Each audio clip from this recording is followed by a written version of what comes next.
Patty's not too large-chested, and to show through the actual costume she was wearing, we had to see the nipples, I'm afraid. That's an awful thing. I think probably the studio was, you know, much too warm or something. So they made me some false ones out of plasticine. There's 600 men in here who go berserk at the sight of a bit of shin. Never mind unfettered knockers. I shouldn't think anyone's even noticed.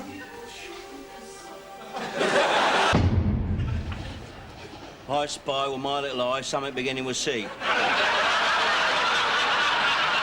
Well, you watch it, Sonny, watch it. Constable. You evil scrote. I have got to put up with that scrote Norris over there for the next few days. Oh, yes, scrote. That's right, yes. If you're a scrote, you're not... It's a despicable it's not a person. compliment. Scrote? Does it mean anything? Presumably, it's not a million miles from scrotum. I really ought to look these words up, didn't I? Charmless nook. But of course, dear Nurks, the greatest contribution Porridge made to the English vernacular is... Naff off is the most wonderful expression. Nap off, Ellis. Nap off yourself, Fletch, with knobs on! Yeah. Of course, naff off has been taken on sort of nationally, really. Princess Anne said it. Will you nap off, please? I thought, that comes from Porridge. I bet she doesn't realise it. Now, nap off. So what does the word naff actually mean? I have no idea what the word actually... Somebody's going to write to me now and say, it's a very rude word, madam. It is a very rude word, madam. It's gay slang for a straight man and stands for not available for fornication. I didn't know that. Oh, really? Not available for Friday?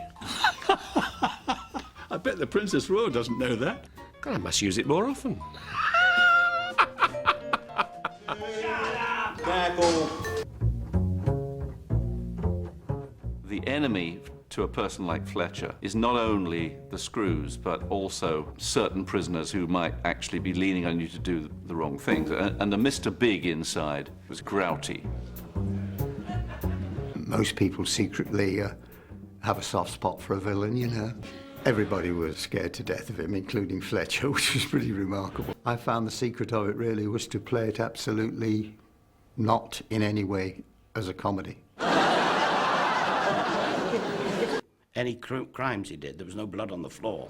But he was a monster, really. A monster in the mind. And as far as recognition is concerned, as I'm walking down the street, you know, it's hello, Grouty, yeah.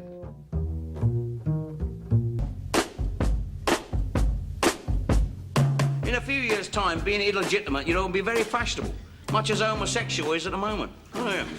In fact, come to think of it, being an illegitimate black puff is about as chic as you can get. In a way, it's such a completely honest reflection of English society, in a nutshell, with all its social definitions, confusions and frustrations and triumphs. It's very, very accurate. All the different classes was great. There were really common people, there were really middle-class prisoners, and suddenly a judge comes in. When you're sent down, it's one thing known as by an upright pillar of society. But Fletcher's been sent down by a fellow con. Yeah, thank you very much, Job. You see, he's just like me. How do you think I feel being sent down by a crook like me? The thing I love about Porridge's melting pot community is that although everyone has the mickey taken out of them, everyone was accepted. In fact, Porridge is as close as you can get to a tolerant sitcom society. Lovely sense of rhythm they got, these coloured people. McLaren was the only black character in Porridge. And there were a few references. Black, Sonny Jock, black. They're all like BBC 8 o'clock, you're thinking, hang on.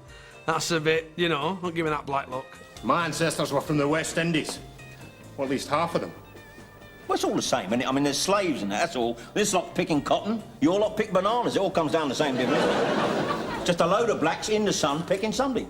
I didn't find any of that offensive. I didn't find that awkward. I didn't find any of these references hurtful. It was all fairly mild. Young Terry Maidman's out there. He's making a fortune flogging mistletoe to the pufters. Fletcher's attitude to homosexuals was fine. You spoil us, you know, lukewarm. I wish I'd had a mother like you. I might have gone straight. Or bent. He'd just make homosexual jokes. It wasn't that he disliked them. He didn't think about them as being gay or black or yellow or, you know, a dwarf or anything like that. He just liked the person, and respected that person, which I think was great. Oh, and don't forget to put the names of your loved one at the top, see, like my beloved Iris, that's it, my darling Norma, my dearest Trevor, all right? And perhaps people who watched it took that on board. You know, in 1974, things were only just starting to change. It was really groundbreaking stuff.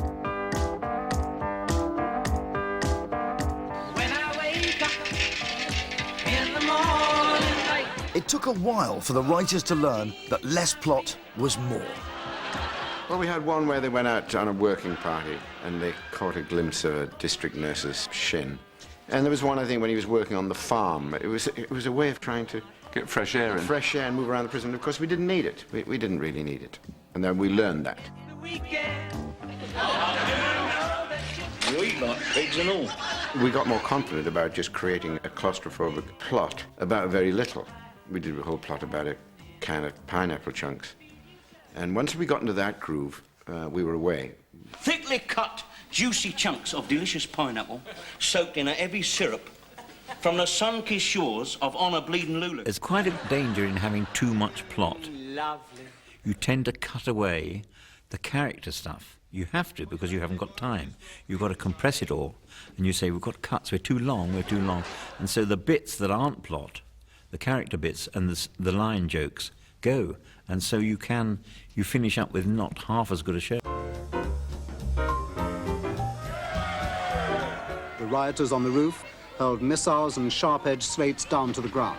Fires were lit and properties smashed. Media depiction of prisons concentrated on big stories, breakouts and riots, whereas Porridge showed the mundane, day-to-day life inside. Porridge is a real representation of prison, rather like a cartoon is a real representation. It's exaggerated and it's simplified, but at its core, it catches an element of truth. Shut your face, toilet mouth. I'm going to have you for that. Everybody freeze!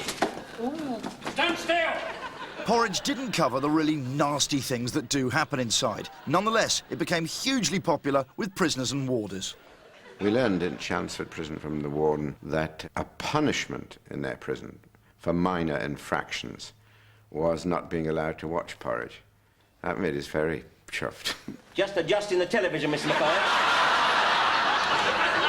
Put the set above your head. Yes, it's the vertical halter. Hey, look! We've got a picture. There was always a sort of knowing wink would be passed and smiles at certain times when people would see an incident on television and recognise the truth of it, and perhaps its echoes in something that happened in their prison. It helped life along.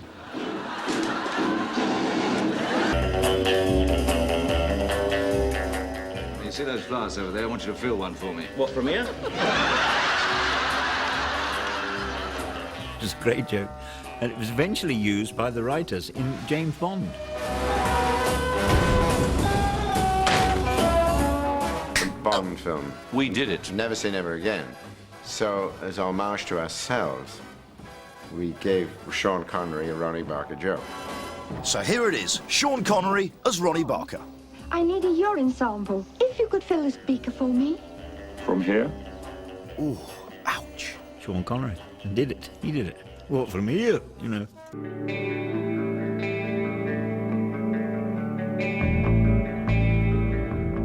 The relationship with Godber eventually ended, of course, only when he went out of prison and left me there. Congratulations, my son. What? Congratulations on your parole. When he goes and he leaves, and then I just cried my eyes out. Anyhow, it's just really sad. Well done. Thanks. When cellmates leave a prison, it's almost like getting divorced. You love him to bits because he has been your confidant through the whole thing, you know. You'd now spend another year with another bloke you didn't know going through the whole thing again. That programme was so close to home. It was touching, I thought, really. He just was wrapping up and I was giving advice and he went. Yes, I was sad. I'd have never have made the distance without you, Fletch. Look, don't make me out to be no hero, son. No, I wasn't. Father figure, maybe. No, I ain't been no great shakes as a dad. I've been no great shakes at anything, really. Well, you have to me, Fletch. I don't know what Fletcher learnt from Godber, I wonder. I suppose he must have learned a bit of sort of morality, I think. He was very concerned with people, and he was concerned about doing right, I think, when he could. So maybe a bit of that rubbed off on Fletch. Yeah, well, enough said. I hope you will leave me your snout, will you? Only right. Here. Chocolate? Fruit and nut.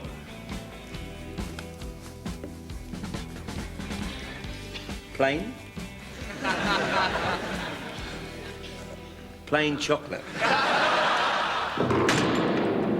But that wasn't the end for Fletch and Godber. Their friendship continued in Going Straight. I'm going straight. I'm straight as an arrow. Fletch went straight, Godber married Ingrid, and although Going Straight didn't have the magic of Porridge, it was still good enough to earn Ronnie Barker another BAFTA. We're winning, Fletch. We're winning. Nose is in front, son. Yep. And the winner is Ronnie Barker for Going Straight in the 2 rounds.